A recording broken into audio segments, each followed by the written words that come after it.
ഇന്നത്തെ ദിവസം എനിക്ക് സ്ട്രൈക്ക് ചെയ്ത പോയിൻറ്റ്സ് ഒന്ന് പ്രാർത്ഥനയെക്കുറിച്ച് തന്നെയുള്ളതാണ്. കാരണം ആദ്യം ഇന്ന് രാവിലെ അത് ഞാൻ ഒന്ന് ഷെയർ ചെയ്തതാണ്, എങ്കിലും അതെൻ്റെ മനസ്സിൽ ഒരു കാര്യം കൂടെ മനസ്സിൽ കിടക്കുന്നത് കൊണ്ട് ഞാനത് പറയുകയാണ്. ഈശോയുടെ അടുത്തിരുന്ന് ഈശോ പ്രാർത്ഥിക്കുമ്പോൾ ഈശോയുടെ കൂടെ ഇരുന്ന് ഈശോ പ്രാർത്ഥിക്കുന്നതും വീക്ഷിച്ചുകൊണ്ട് ഈശോയുടെ അടുത്തിരിക്കുന്ന ആ ഒരു അനുഭവത്തെക്കുറിച്ച് അപ്പോൾ എൻ്റെ മനസ്സിൽ അതിനോട് ബന്ധപ്പെട്ട് വന്ന ഒരു ഉൾക്കാഴ്ച ഇതാണ്. ഈശോ പിതാവിൻ്റെ വലതുഭാഗത്തിരുന്ന് നമുക്ക് വേണ്ടി മാധ്യസ്ഥം വഹിക്കുന്നു എന്ന് തിരുവചനം പറയുന്നുണ്ട്. അപ്പോൾ ശരിക്കും ഈശോയുടെ അടുത്തിരുന്ന് ഈശോയുടെ പ്രാർത്ഥന വീക്ഷിക്കുമ്പോൾ വാസ്തവത്തിൽ ഞാനും ഈശോയോടുകൂടി ഈശോയുടെ അടുത്തിരിക്കുമ്പം പിതാവിൻ്റെ വലതുഭാഗത്തിരിക്കുകയാണല്ലോ, സ്വർഗത്തിലാണല്ലോ ആ സമയം ഞാനെന്നുള്ള ആ ഒരു രാവിലെ ഞാനത് പറയാൻ വിട്ടുപോയായിരുന്നു. അത് പിന്നെയും എൻ്റെ മനസ്സിൽ അത് കൂടെ വരുന്നു. അതുകൊണ്ട് ഞാനതിപ്പോൾ അത് പങ്കുവെക്കുകയാണ്. പിന്നെ കുമ്പസാരത്തെക്കുറിച്ച് ഇവിടെ പലരും പറഞ്ഞതുപോലെ എപ്പോഴും ട്രഡീഷണലായിട്ടുള്ള ഒരു രീതിയിലാണ് നമ്മളതിനെ വിലയിരുത്തുന്നത്.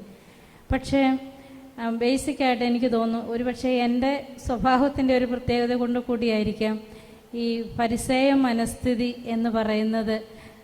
പാപങ്ങൾ ഏറ്റുപറഞ്ഞു ഇതിങ്ങനെ വരുമ്പോൾ ഒരു ആശ്വാസം ലഭിച്ച് അങ്ങനെ അങ്ങ് പോകും, ഇനിയും പാപം ആവർത്തിക്കത്തില്ലെന്ന് ചിന്തിക്കും.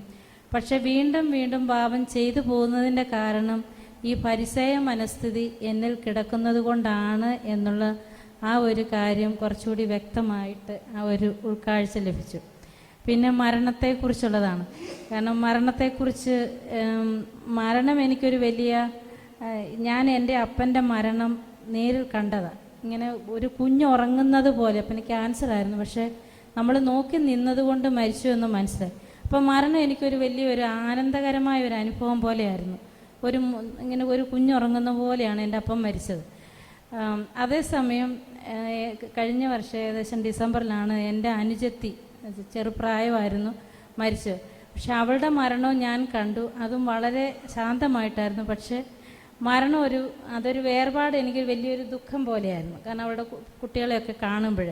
പക്ഷേ ഇന്ന് ബ്രദർ മരണത്തെക്കുറിച്ച് പറഞ്ഞപ്പോൾ ആ വേർപാടിൻ്റെ ഒരു ശാരീരികമായ വേർപാടിൻ്റെ ദുഃഖത്തേക്കാൾ മരണത്തിൻ്റെ ആ ഒരു വലിയ ആഴമായിട്ടുള്ള ആ ഒരു അതായത് റെസ്റ്റ് ഇൻ പീസ് എന്നതിനേക്കാൾ റൺ ഇൻ പീസ് ആണ് എന്നുള്ളത് അത് എന്നെ വളരെയധികം സ്ട്രൈക്ക് ചെയ്ത ഒരു കാര്യമാണ്. വേറെ പല കാര്യങ്ങളുണ്ട് മറ്റുള്ളവർ ഷെയർ ഇട്ട്. Thank you. കൈയടിച്ച് കർത്താവ് എന്ന് പറയാം.